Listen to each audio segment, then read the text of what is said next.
മലപ്പുറം ജില്ലയിലെ തെരഞ്ഞെടുക്കപ്പെട്ട പഞ്ചായത്ത് പ്രസിഡന്റുമാർക്കായി എനർജിയം സോളാർ സെമിനാർ സംഘടിപ്പിച്ചു. കേരളത്തിലെ പ്രമുഖ സോളാർ ഇൻസ്റ്റലേഷൻ കമ്പനിയായ Edappal Sysgreen engineers private limited Malappuram ജില്ലയിലെ തെരഞ്ഞെടുക്കപ്പെട്ട പഞ്ചായത്ത് പ്രസിഡന്റുമാർക്കായി കേന്ദ്ര സർക്കാരിന്റെ പുറപ്പുര സോളാർ പദ്ധതിയായ മുഫ്തി ബിജലി യോജനയെക്കുറിച്ചുള്ള സെമിനാർ എനർജിയം എന്ന പേരിൽ സംഘടിപ്പിച്ചു. നെല്ലിശ്ശേരി ഹാളിൽ നടന്ന പരിപാടിയിൽ Sysgreen advisory board member Kazhungil Majeed അധ്യക്ഷത വഹിച്ചു. KGPA സംസ്ഥാന എക്സിക്യൂട്ടീവ് അംഗം ഇസ്മായിൽ മാസ്റ്റർ സെമിനാർ ഉദ്ഘാടനം ചെയ്തു. സിസ്ഗ്രീൻ CEO PV ഫസൽ റഹ്മാൻ സ്വാഗതം പറഞ്ഞു. പ്രമുഖ സോളാർ വിദഗ്ധനും സിസ്ഗ്രീൻ ചീഫ് ടെക്നിക്കൽ ഓഫീസറുമായ P ഷബീർ അലി പദ്ധതിയെക്കുറിച്ചും ഊർജ്ജ സംരക്ഷണത്തെക്കുറിച്ചും ക്ലാസ് എടുത്തു.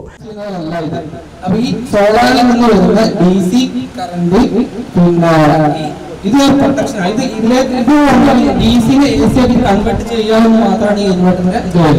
അപ്പൊ ഇതിന്റെ പ്രൊട്ടക്ഷൻ സിസ്റ്റം കണ്ടു ചെയ്യുന്നത്, അതായത് സോളാർ പാനലിൽ നിന്ന് വരുന്ന കറണ്ട് സർക്യൂട്ടൊക്കെ പ്രൊട്ടക്ട് ചെയ്യാൻ വേണ്ടി വെച്ചിട്ടുള്ളത്.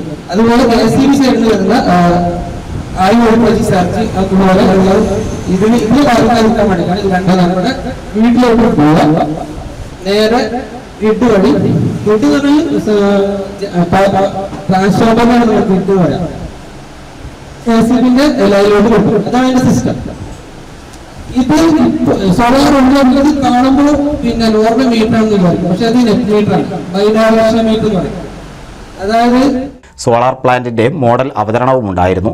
ഭാരിച്ച വൈദ്യുതി ഉപയോഗം മൂലം ബുദ്ധിമുട്ടുന്നവർക്ക് ആശ്വാസമാകുന്ന പദ്ധതിയാണ് Mufti Bijli Yojana. Pulpatta panchayat president Abdurahiman, Kalpakanchery president Waheeda, CV Noufal എന്നിവർ സംസാരിച്ചു. ശ്രുതി അനീഷ് നന്ദി പറഞ്ഞു. NCV news, Edappal. കേരളത്തിലെ number 1 broadband cable TV network കമ്പനിയായ കേരള വിഷൻ ഇന്ന് ഇന്ത്യയിലെ ആദ്യ 10 ബ്രോഡ്ബാൻഡ് കേബിൾ TV സേവനദാതാക്കളുടെ പട്ടികയിൽ ഇടം നേടിയിരിക്കുന്നു. വിഷൻ സക്സസ്, ആഘോഷിക്കാം ഈ അഭിമാന നേട്ടം.